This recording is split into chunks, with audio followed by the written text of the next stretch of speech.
Welcome to another episode of 100% Fresh with Two Chef Mission. We're Two Chef Mission, and today we're going to be giving tips on ways to trying new foods. So this could be tips for getting your kids to try new foods or getting you to try new foods. Yeah, or either way, it works both ways. Adults in your family. Yeah. So, what should we do first? I think you want to jump into kids? Yeah, I think we start off with kids, okay. Because if you're a busy parent, if you've got little ones, or even if you're an aunt and an uncle and you have to watch the little ones so that the parents can go on a date night, these are great tips to be able to help you, or help them try new foods, really. It's like all around, right? All around. So the first one would be that if you are wanting your kids to try something, or you're wanting them to kind of shift their food to maybe smarter choices, healthier choices, that kind of things, lead by example. Right. So if you're wanting them to do it, show them that you're also doing it. Yeah, because if they see you doing it and you're modeling the behavior, they're going to be more likely to want to try new foods. Mm-hmm. And, I think a perfect example of this is, of course, we will try just about anything, and we'll eat most things in regards of our home. And Wyatt, our oldest, one day decided out of the blue, he picked up a coconut. Oh, at the store. Yeah, at the store. It's and like, said, out of the blue. I was like, where is this? I want this. I want this coconut. Look how cool it looks. And we're like, okay. Weird. And we could have easily been like, no, we're not doing this. Yeah. But we want him to be able to try different things. So it's like, we're going to support that and get something different and let him try it out. Yeah. And mind you, he's had coconut in things, just not actual, fresh coconut. Yeah. So we don't buy that often. So lead by example. So show your kids how you're doing things and how you want them to do things by doing them yourself. Exactly. Because the more they see you do it, the more likely they're going to want to do it themselves. And the next tip kind of falls into this exact example you gave, which is get them involved in whether it's selection of ingredients, so like the coconut, or in cooking. Yeah. Because that's a really great way to get them excited to wanting to try new things and getting to learn. Yeah. For sure. And going into that, or going off of that tip, in the example that I just stated with Wyatt and the coconut, he was so over the moon excited to learn how to open it, learn how to clean it out, and he was like, there's coconut water in it? What?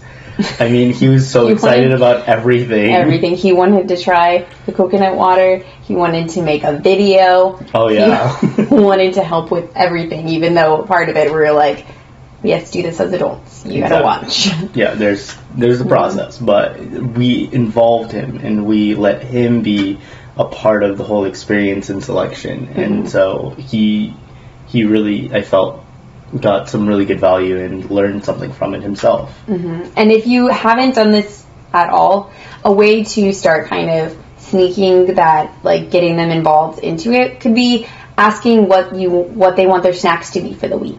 So maybe it's they have a selection of snacks that you buy, but maybe kind of giving them the option of seeing what they would prefer from a certain selection of them. Right. And they get to pick it out. Or like we did, where you let them pick any sort of random fruit or vegetable to try. Because if they pick it, they're more willing to try it because they're already interested in it. Right. I think that's a great tip. And then as you start doing that, you can start sneaking into getting them to get involved with cooking. Yeah. Which we actually did today, where we did kind of individual pizzas, and our boys got to make theirs and decide what toppings go on, and we just supported them along the way. Exactly. Spreading out the toppings and things. I was actually perfect on talking about the pizzas and toppings. One of the toppings that we enjoy in our pizzas is sliced black olives. Now Elias, our middle, was like, he put already the meats on it and everything else that he wanted, and then he's like, I also want to put this on it, and he was reaching for the olives. And Melissa was like, are you sure? Let's have you try it first. And of course he put one piece in his mouth, and then not even 5 seconds later, it was coming out, and he's like, I don't like that. I don't want that. Yeah, so it was try first, see if you actually want it on your pizza, because he was easily just grabbing it because it's in front of him. Exactly. But we also want them to eat the food that they make. Yeah. So we were like, let's pick toppings you actually want. Now, again, this kind of leads into the next tip, which is make it fun. Yeah. Which I think making pizzas is fun. With kids, a bit chaotic. I mean, that's an understatement. Cooking with your kids, don't expect it to be clean, and don't expect it to go the way you expect it to go. No. Other than if it's chaos. Because it gets done, but it's crazy. Yeah, and I think that's the best way to explain it is a little bit of chaos. And, you might want it to be really nice and orderly, but when you're involving kids, I think anything can get a little chaotic and a little messy and just out of what your plan was for it. So expect that and be ready to accept it and adjust. So, for instance, with the pizza, expect they might want to eat the dough, which our child tried to do. Both of them tried to do that. They might play with the sauce. Yeah. They will eat the cheese. Yeah, and before it even touches the pizza. That's the first thing. I was like, who doesn't eat the sauce when you're making your own pizza at home? Who doesn't eat the cheese before it gets on the pizza? But I know I do. The upside is that because they had their own individual, it was fun. Yeah, it was a blast. You could do that. They could make, this is randomly off the top of my head, they could use, sugar cookies and do icing and put berries on it and make their own, dessert pizza. Just make it fun. Cut apple slices, do peanut butter, put fun toppings on. Or caramel if you want to make it a little bit sweeter. There's all kinds of different things that it's just the idea of making it not exactly a game, but kind of a game. Let them get creative and learn by doing. Yeah, I think that's the best way of saying it, is let them experience it and learn by getting involved and getting their hands messy in the whole process, because then they're also seeing what it takes to make some of these snacks or what it takes to cook, and then now they can kind of get a better understanding on when a parent or an aunt or uncle or anybody says, hey, give us a minute to finish making this. Oh, okay, you know what, I know that it's going to take just a little bit of time, so that way it's done. And our final tip for the kid zone is stay positive, because not only is it, like we said, with cooking with kids, it's not as smooth as you would like it to be, but also it takes quite, I can't remember how many times it's a few times to actually decide whether you like something or not. Was it 3 to 5 times tasting it? Something like that? Was, yeah. We'll have to look it up, and I'll put it in the notes. But it takes quite a few times to try something before you decide whether you like it. One of those things for our kids, specifically Wyatt, has been pineapple. And today he actually tasted it and said he liked it. And I was like, okay, maybe it's a thing now. But stay positive, because if it doesn't work out the first time or the second time or the third time, the point is that you're implementing something, and then as you make it a normal thing, it will fall into place. Exactly. So just like anything that you're trying to learn or do, just keep it up. Yes, and that actually is a great way to kind of bookend that with the kids, but really start into the next area where we're going to go ahead and start with familiar favorites of, either the kids or the family in general, where they know what it is and they're used to having it on a semi-regular basis, but it allows them to know that they're having something they really enjoy. Right. So this could be, if your familiar favorite is Cajun chicken pasta, which in general is going to be pasta, like a spicy Alfredo Cajun sauce, right? And chicken. Yeah. But that's the familiar. Exactly. So you could start adding new things in if you were like, I would like to get more mushrooms in my diet, or more spinach, or broccoli, right? Those are 3 different things you could do. And you toss them into it and cook it into your meal. But it's an easy accompaniment because it's not like going to super change the dinner. But if your goal is to maybe eat more vegetables, right? You've gotten new things in there, and it's still a familiar favorite. Right. And that's a great way of putting it, because while you're introducing them to new ingredients or even new vegetables, if that's your ultimate end goal, is to have them eat more vegetables, then doing it through familiar favorites, like you said, it could be Cajun chicken pasta, it could be even a pasta with a meat sauce, and then you throw in some veggies into it as well, and that could just completely change it for them, where now they realize, like, oh, hey, broccoli is really good, I really like it, because they associate it with a family favorite meal. Yes. And another way of exploring new foods or new ingredients and things is by doing it through exploring new cultures or different regions of the world and their type of cooking and cuisine. Yeah, absolutely. Like, I love that idea. And I mean, this could easily go from you trying to make either a favorite Chinese dish at home, if it happens to be Chinese food, or if it happens to be something, a little bit closer to the States, like Mexico, and like a really just solid Mexican favorite meal.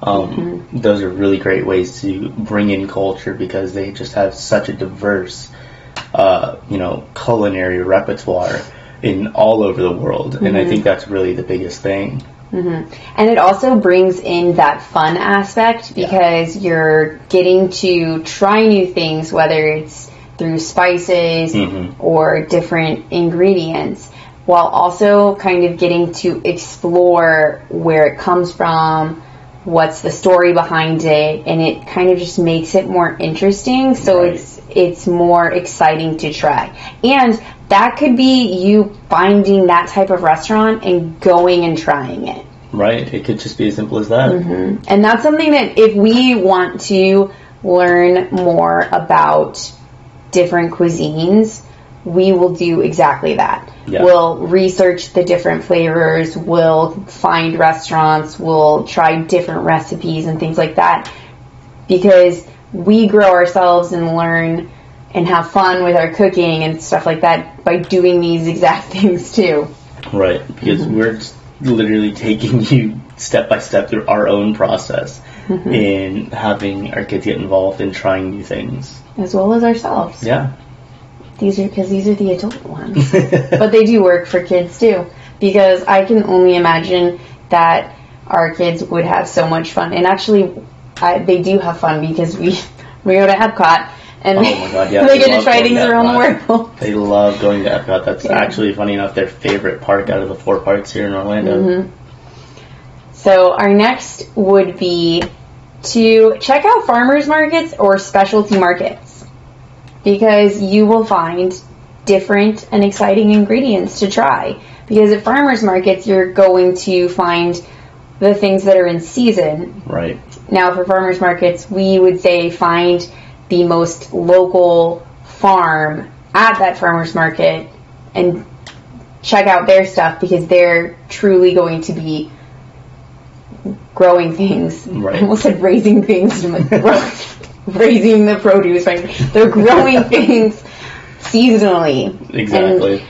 And so you can find different things that you wouldn't necessarily find in an everyday supermarket. Right, and I think that's a great point. And I know it's been done here at our own farmers markets locally. There are certain vendors that will actually let you try basically certain products that they're providing or servicing. So that way you can get an idea if that is something that you want to take home, or if that is something that you really want to buy right there.